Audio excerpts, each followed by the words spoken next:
Honorable Amos Kimunya, Minister for Transport, thank you very much for gracing our occasion this morning. Top 100 participants. Are you happy? You were commanded to be happy. It was not even a request, was it? Good morning, everybody. Welcome once again to this Top 100 conference. Today, we are here again to celebrate you. But the conference also is serious work, and that's why Robert keeps reminding us to stay away from our phones, to stay away from sending too many SMSs, and to just give a little bit of attention to what we are going to be doing here today, because one of the things that we wanted to achieve with Top 100, over and above celebrating and recognizing every single one of you and the contribution that you are making to this country, is also to learn from each other and to hear the stories from individuals within here, and to begin to create those stories ourselves. This morning, as Robert said, we are waking up to this bad news of Steve Jobs. And I hope many of you know that Steve Jobs did not finish his college and that he started his work in a garage at home. And today we are remembering him for creating a $350 billion company. He started where? In a garage. Where did you start? How many started in their own house? Somewhere in your house. How many started in some back office somewhere? Okay? So, the capacity to grow your business, to in future be recognized globally, every part of the world, to be acknowledged as a global leader, sits within this room today. The news we are receiving this morning are also coming just over a week after we received, more sad news. Also through cancer, the loss of our own Professor Wangari Maathai, who has also demonstrated resilience, persistence, and also been recognized at the world stage. And as we start our conference today, so that we ingrain these lessons from these individuals, I would like us to honor these individuals amongst others, and to remind ourselves in our own mind, what is the one thing that Steve Jobs did that you remember him for, that really inspires you? What's the one thing that Wangari Maathai did that you remember her for, that really inspires you? How will you honor, especially our own Wangari Maathai? And what will you do yourself to begin to build a legacy of the future? Let me invite you to just stand for 1 minute, honor these individuals, give time to those thoughts, and also pray for the families. Please be upstanding for a minute of silence.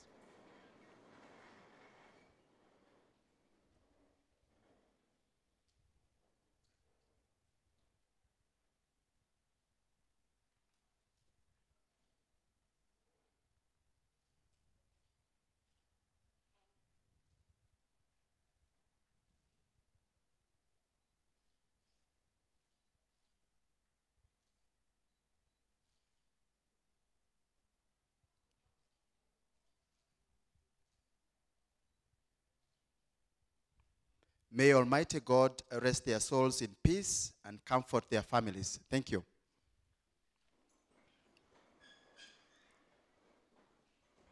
Now, as I said, we are creating stories already. And I think these two stories demonstrate to us that if you really want to achieve something in life, then you have to work beyond yourself. You have to subordinate self-interest and to really think about the results that you will deliver and the results that will outlive you. That, I believe, is what Professor Wangari Maathai has achieved. That is what Steve Jobs has achieved. That we will remember these individuals beyond their own lifetimes, perhaps beyond our own lifetimes. And really, that's what we are also doing here.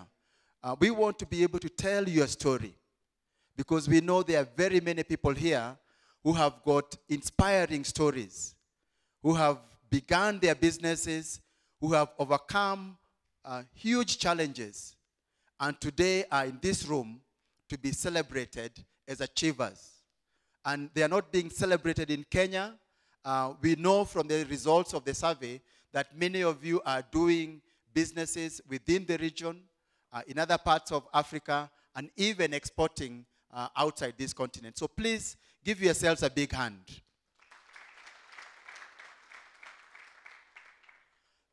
One of you came to me and told me they have received an invite to go to South Africa, Gold Reef City, to be recognized amongst the top 5 small and medium enterprises. Mehul Desai of the Phoenix Limited, please be upstanding. We'll give you a hand. Yeah.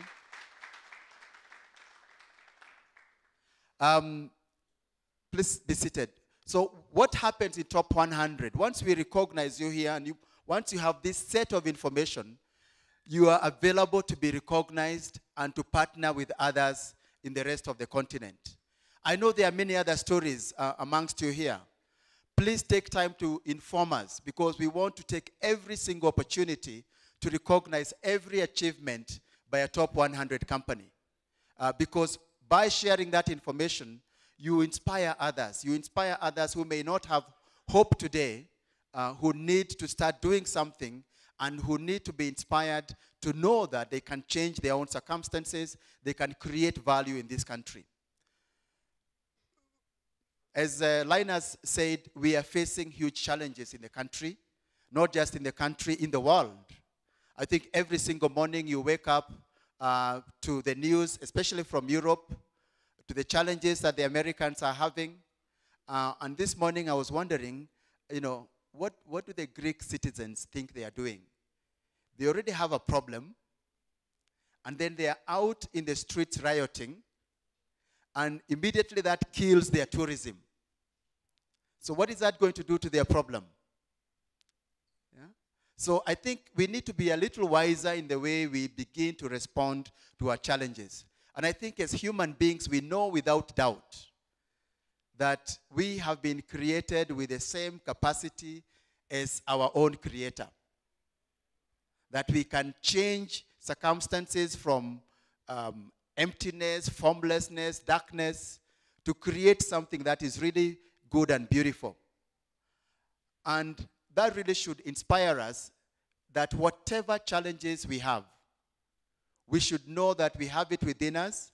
We have invested in ourselves to be able to transform those circumstances. And that's really what I would like to celebrate in this room today. One of the findings we saw in the survey is that your biggest challenge today is competition in this region.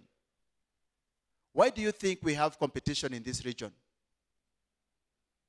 Is it because our economies are hopeless? Is it because our currency is collapsing? No. The reason we have competition is because we have perhaps one of the most exciting regions in the continent.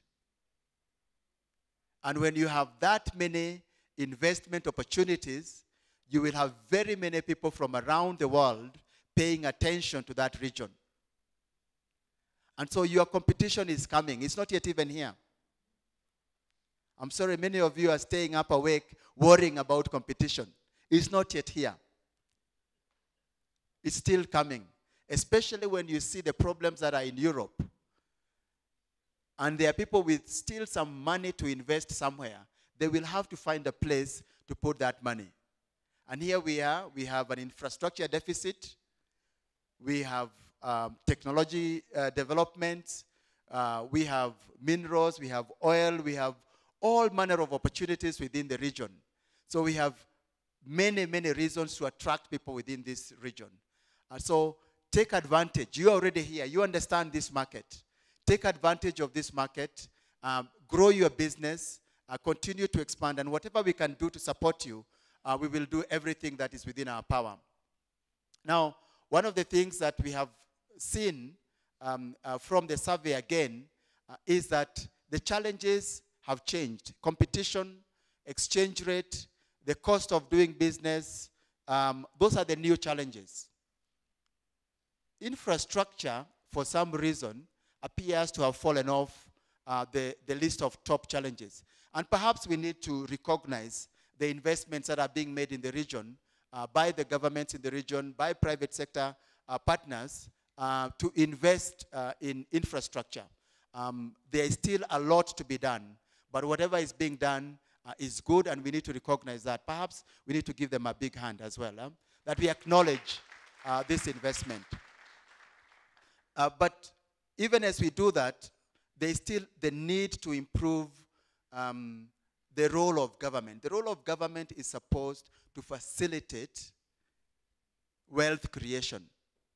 It's supposed to enable us to go about our business without worrying about security, without worrying about infrastructure, without worrying about whether everybody within the country is going to honor the rule of law, and by delivering those services that you need, whether it's a license, whatever you need, wherever you are at.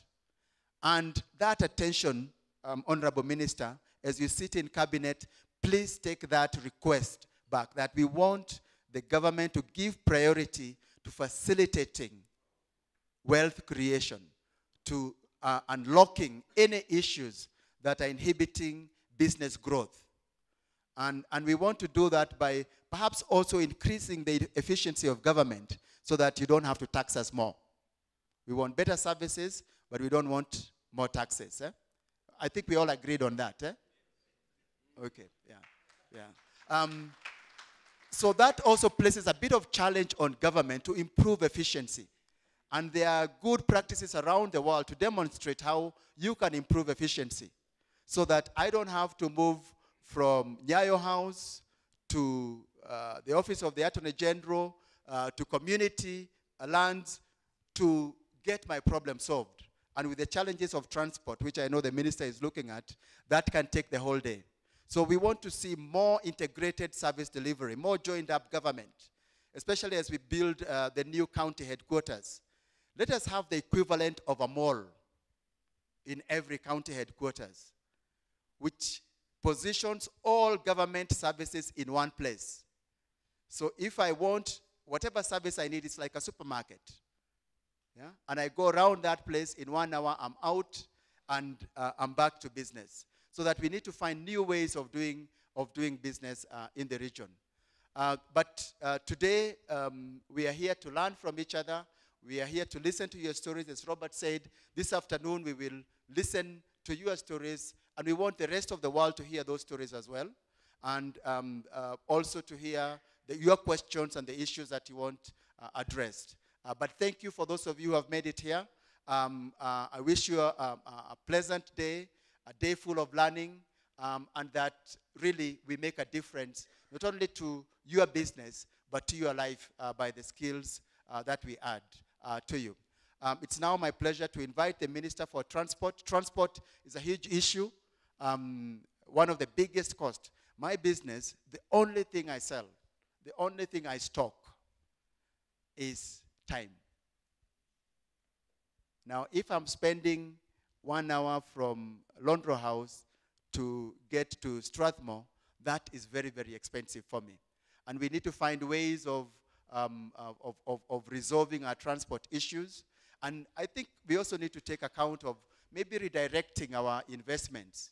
Because at the moment, the number of cars that we see on the roads with just one person, okay, that is a waste of capital. And we need to find other ways of applying that capital. Perhaps the transport policy can address that. We can only do that if we have a reliable public transport system. And that movement needs to happen. The other thing we need to recognize is the integration in the region. I keep saying East Africa is bigger than the 5 countries that we are in. We are logically connected to Eastern DRC. We are connected to South Sudan. We are connected to Ethiopia. And all these places we need to talk more and make sure that we are operating sort of the same policies and seamless movement between these countries. So it is now my pleasure to invite the minister to speak to us and to tell us what he is doing to help us to address these issues. Honorable Minister, please give him a big hand.